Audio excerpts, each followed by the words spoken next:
Europe اور امریکہ نے دہشت گردی کے خلاف جنگ میں ترکی کو تنہا چھوڑ دیا۔ صدر ایردوان کا نیٹو سربراہ اجلاس سے خطاب، کہتے ہیں داعش کے خلاف جنگ میں ہم نے اپنے بچوں اور نوجوانوں کی شہادت کا غم برداشت کیا ہے۔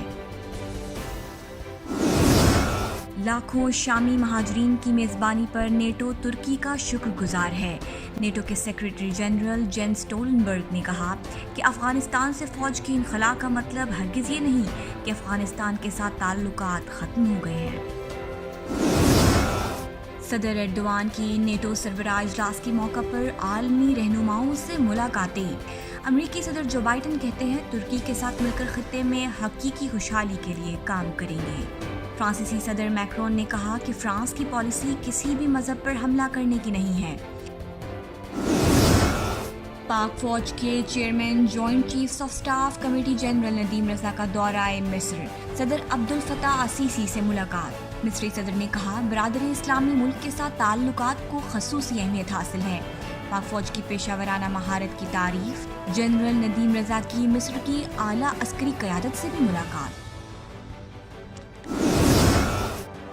ترک صدر آذربائیجان پہنچ گئے، صدر الہام علیوف سے 1-to-1 ملاقات، کل قراباخ کے مرکزی شہر شوشا کا دورہ کریں گے۔ دونوں ملکوں کے درمیان کئی اہم معاہدوں پر دستخط بھی کیے جائیں گے۔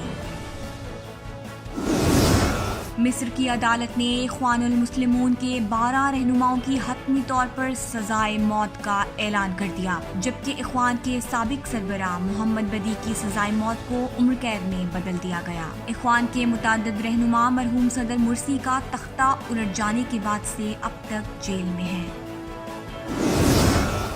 استنبول میں طوفانی بارشیں، سڑکیں پانی میں ڈوب گئیں، کئی گاڑیاں انڈر پاس میں بھرے ہوئے پانی میں پھنس گئیں۔ اور ترکی اور ویلز کے درمیان کل یورپین فٹ بال چیمپئن شپ کا اہم میچ باکو میں کھیلا جائے گا۔ صدر ایردوان میچ دیکھنے اسٹیڈیم جائیں گے۔ دونوں ٹیمیں توفیق بہراموف اسٹیڈیم میں پریکٹس کر رہی ہیں۔